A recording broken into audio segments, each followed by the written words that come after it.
एक व्यक्ति एक रेड लाइट एरिया के एक कोठे में जाता है। वहाँ पर उसे 20 लेडीज़ में से एक लेडी को चूज़ करना होता है। एक के बाद एक वो लगातार रिजेक्ट करता रहता है सभी को, और आखिर में एक ऐसी महिला को चूज़ करता है जो उसे देखकर अपनी आंखें नीचे कर लेती है और उसकी आंखों में आंसू आ जाते हैं। और उस आदमी के मन में ये आता है कि उसने इस लेडी को पहले देखा तो हुआ है, लेकिन इन तरीके के कपड़ों में कभी नहीं देखा। नमस्कार, मैं हूं नीरा माटा और इस समय आप ये लाइव तस्वीरें देख रहे हैं टिप टॉप हरियाणा के माध्यम से। और आज की जो सच्ची घटना है वो है बैंगलोर से लेकर मुंबई तक के रेड लाइट एरिया के कोठे की। जी हाँ, साहिल नाम का एक व्यक्ति जो कि बैंगलोर का रहने वाला था, जिसकी 2011 में शादी होती है। शादी के बाद 2 हफ्ते बाद ही जो है उसे मुंबई शिफ्ट होना होता है, क्योंकि जिस कंपनी में वो काम कर रहा था, जिस कंपनी के लिए वो काम कर रहा था, उस एमएनसी से जो है उसे ऑफ़र लेटर आता है और उसकी जो ट्रांसफ़र हो जाती है, उसकी जो जॉब लगती है वो लगती है मुंबई में। वो मुंबई शिफ्ट हो जाता है। उसकी पत्नी बैंगलोर में ही रह रही होती है। 2 हफ्ते तक मन लगाकर वो मुंबई में जो है काम कर रहा होता है। 2 हफ्ते काम करता है और दिन रात जो है, सुबह भी शाम को भी अपनी पत्नी से जो है लगातार बात कर रहा होता है, जिसका नाम था तान्या। तान्या से रोज़ उसकी सुबह शाम बात होती है, सब कुछ बहुत अच्छा चल रहा होता है। और उसके बाद एक दिन 2 हफ्ते बाद जो है साहिल तान्या को कहता है कि क्या तुम मुंबई घूमना चाहोगी। तो इस पर तान्या बहुत ही ज़्यादा खुशी से ये बोलती है कि हाँ, ये मेरा बचपन का सपना था। जो चीज़ मैंने सिर्फ फिल्मों में देखी थी, सिर्फ टीवी में देखा था मैंने मुंबई को, वो मैं रियल में देखना चाहती थी। ये मेरी बचपन का सपना है। और ये सुनते ही तान्या बहुत ही ज़्यादा एक्साइटेड हो जाती है। तो साहिल कहता है तो फिर ठीक है, हम घूमेंगे और तुम्हारी जो टिकट्स हैं वो 11 अक्टूबर 2011 की जो है बुक हो गई हैं। टिकट्स बुक होने के बाद जो है साहिल जो है टाइमिंग्स बता देता है कि तुम्हें ऐसे ऐसे कर इस रेलवे स्टेशन से इस ट्रेन की सीट पर जो है बैठकर मुंबई तक आना है, आगे मैं तुम्हें ले लूँगा। थोड़े दिन बीतते हैं, आखिरकार 11 अक्टूबर आ जाती है, वो डेट जिस दिन तान्या की ट्रेन थी बैंगलोर से लेकर मुंबई तक की। तान्या बैंगलोर रेलवे स्टेशन तक आती है, जहाँ पर उसे उसके सास ससुर खुशी खुशी उस सीट पर बिठा कर जाते हैं जो सीट उसके लिए उसके पति साहिल ने बुक की थी। तान्या ट्रेन के चलते ही सबसे पहला फ़ोन अपने सास ससुर को करती है कि ट्रेन चल चुकी है। करीब 1000 किलोमीटर का ये रास्ता है, जिसमें करीब 14 से 15 घंटे लगेंगे और वो पहुँच के सही सलामती से उन्हें कॉल कर देगी। और दूसरा फ़ोन वो करती है अपने पति साहिल को। साहिल से रोज़ाना की तरह वो उसी तरीके से बात कर रही थी और तान्या की जो एक्साइटमेंट है वो लगातार बढ़ते जा रही थी। जैसे जैसे ट्रेन आगे बढ़ रही थी, हर 1 घंटे में वो साहिल से बात कर रही थी। और साथ ही साथ साहिल ने उसे पहली कॉल पर यह भी समझाया कि तुम जो है ट्रेन में अकेले आ रही हो तो किसी से कुछ भी लेकर खाना पीना मत, किसी से ज़्यादा बातचीत मत करना। इसीलिए साहिल जो है अपनी वाइफ तान्या से रेगुलर टच में था। लेकिन इसके बाद क्या होता है, तान्या के सामने वाली सीट पे जो है 2 व्यक्ति बैठे होते हैं जो आपस में एक दूसरे को नहीं जानते हैं। वो आपस में बातचीत करते हैं, एक दूसरे के बारे में पूछते हैं और उनमें कहीं ना कहीं दोस्ती हो जाती है। और उसके बाद वो कुछ खाने का जब लेते हैं, क्योंकि सफ़र 15 घंटे का था, वो कुछ खाने का जब लेते हैं तो एक दूसरे को जब ऑफ़र करते हैं तो ऑब्वियसली सामने वाली सीट पर एक लेडी जो बैठी थी उन्हें भी जो है वो कुछ खाने का ऑफ़र करते हैं। तो तान्या मना कर देती है, क्योंकि उसके पति ने उसे कहा था कि किसी से भी कोई भी खाने पीने की चीज़ मत लेना। लगातार बातें होती हैं और तान्या जिस तरीके से अपने हस्बैंड साहिल से बात कर रही थी वो सुनकर सामने वाले 2 व्यक्तियों में से एक व्यक्ति ये बात कहता है कि बहन जी, आपको देखकर ऐसा लग रहा है, आपकी बातें सुनकर ऐसा लग रहा है कि शायद आप ट्रेन में पहली बार सफ़र कर रही हैं। तो तान्या जवाब देते हुए कहती है कि नहीं, मैं ट्रेन में तो पहले भी बहुत बार सफ़र कर चुकी हूँ, लेकिन मैं अकेले ट्रेन में पहली बार सफ़र कर रही हूँ और मैं मुंबई जा रही हूँ। मुंबई मैंने कभी नहीं देखा, जो कि मैंने अभी तक सिर्फ टीवी में या फिर फिल्म्स में देखा था। इस तरीके से उनकी भी तान्या से थोड़ी बहुत जान पहचान बढ़ जाती है और आपस में भी वो दोनों व्यक्ति जो है बातचीत करते हुए जा रहे थे। उसके बाद थोड़ा समय और बीतता है, दोबारा से ट्रेन में कुछ बेचने वाला आता है, तो दोबारा से वो लोग कुछ खाने पीने की सामग्री लेते हैं और तान्या को ऑफ़र करते हैं, लेकिन तान्या फिर से मना कर देती है कि नहीं, मुझे भूख नहीं है, और लगातार साहिल से बात करती है कि अब मैं यहाँ पहुँच गई हूँ, अब मैं यहाँ पहुँच गई हूँ।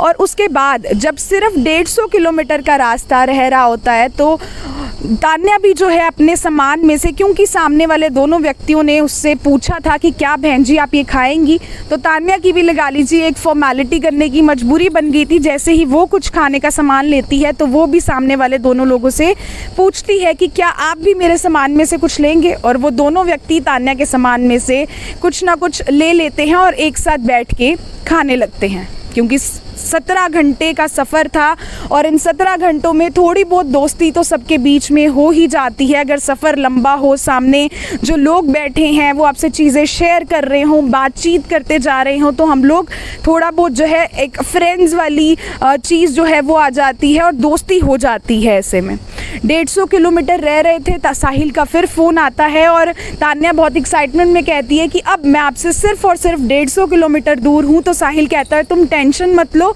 मैं टाइम से रेलवे स्टेशन पर तुम्हें लेने के लिए पहुंच जाऊंगा।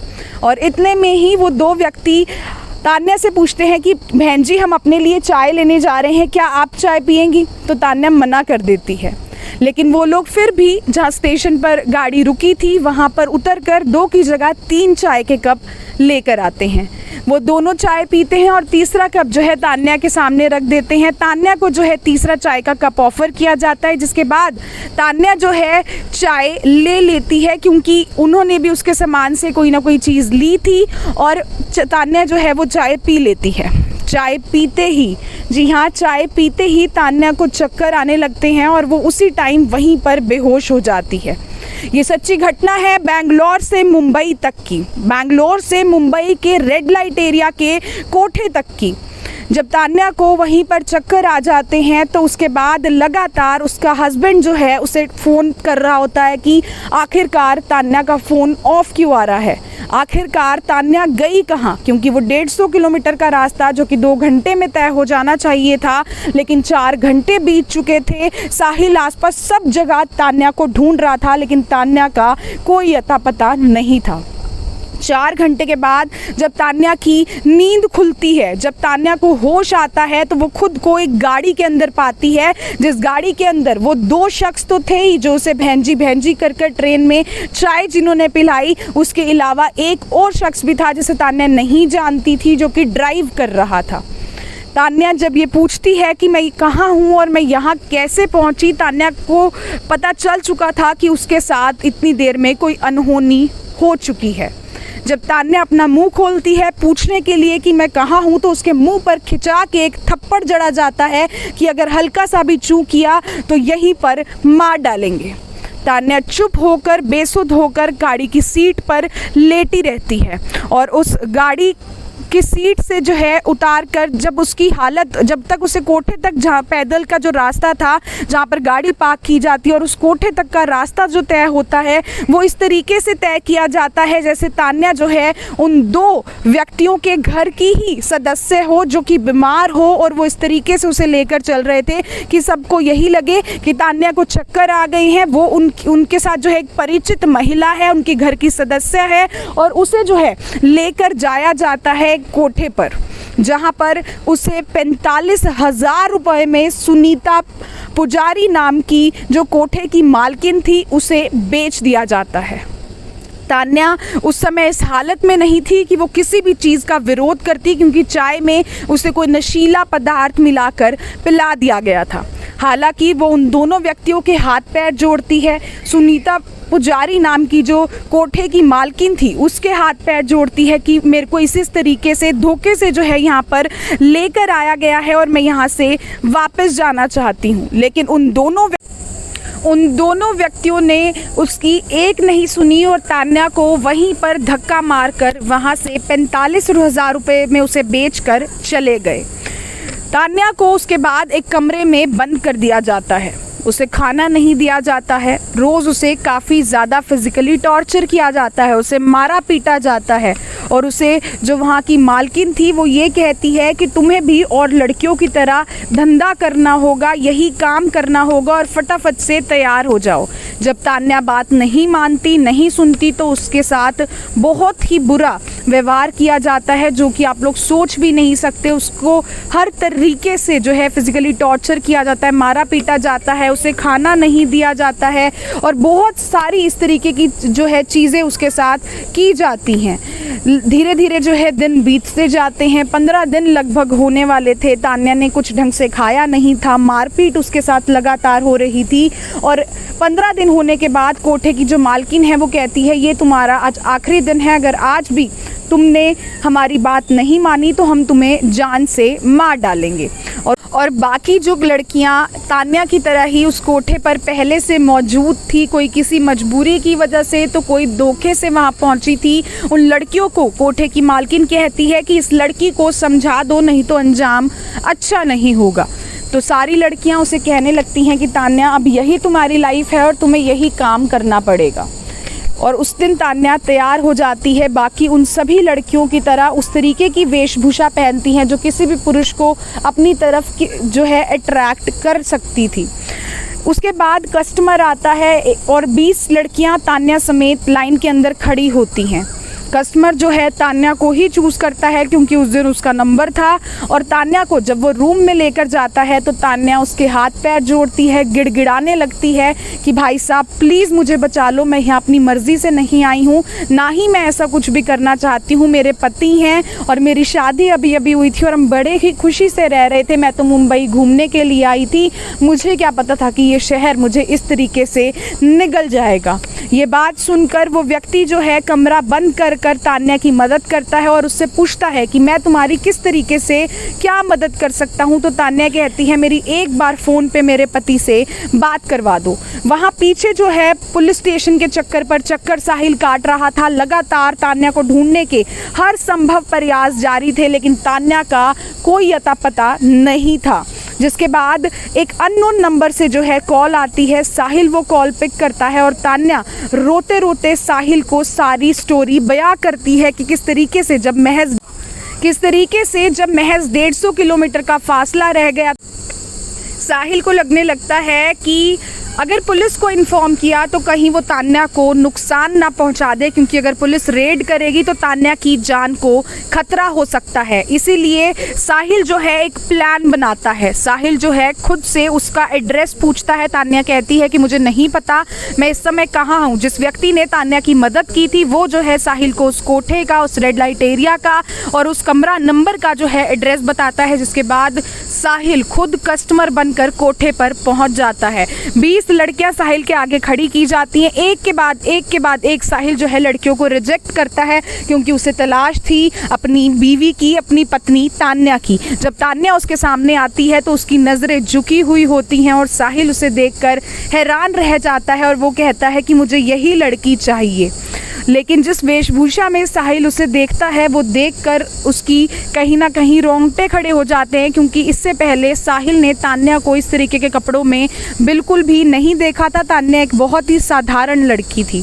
जिसके बाद साहिल जो है तान्या को लेकर कमरे के अंदर जाता है, कमरे का दरवाज़ा बंद करता है और जाकर पहले दोनों लिपटकर बहुत ज़्यादा रोते हैं, क्योंकि 15-20 दिन हो चुके थे और लगातार साहिल कोशिशें कर रहा था कि आखिरकार मेरी वाइफ है कहाँ।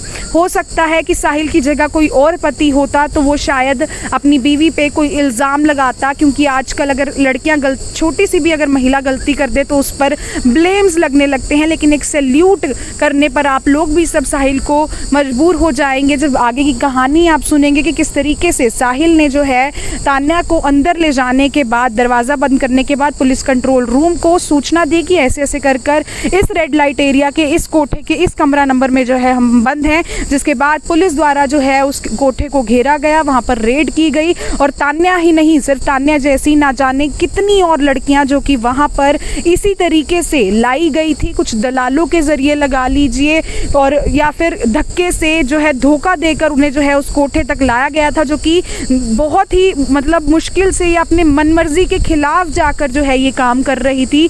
उनकी ज़िंदगी जो है उस नर्क से बच जाती है और एक सैल्यूट बनता है इसमें मुंबई पुलिस को भी, जिसने उस समय पर जो है उस एक फ़ोन कॉल के माध्यम से जो है किस तरीके से सब चीज़ों को ट्रेस किया और उसके बाद जाकर जो कोठे की मालकिन थी सुनीता पुजारी, उसे तो पकड़ा ही गया और साथ ही साथ जिन लोगों ने तान्या को बेचा था उन्हें भी पकड़ा गया। और पकड़ने के बाद पता चला कि वो इसी तरीके से बस स्टैंड्स पर, रेलवे स्टेशन पर ऐसी लड़कियों पर, ऐसी महिलाओं पर नज़र रखते थे जो ना केवल सिर्फ देखने में खूबसूरत हो बल्कि अकेली जा रही हूँ, जिन्हें ज़्यादा समझ ना हो, इस तरीके की लड़कियों को अपना शिकार बनाया करते थे और उसके बाद कोठे पे लाकर बेच दिया करते थे। तो ये थी कहानी, किस तरीके से एक पति जो है कोठे पर जब जाता है सामने अपनी ही पत्नी को पाता है और कैसे बैंगलोर से मुंबई तक के रेड लाइट एरिया के कोठे तक का सफ़र तान्या ने तय किया। ये थी एक सच्ची घटना पर आधारित एक कहानी जो कि बैंगलोर के रहने वाली साहिल की थी, जिसको एक सैल्यूट बनता है,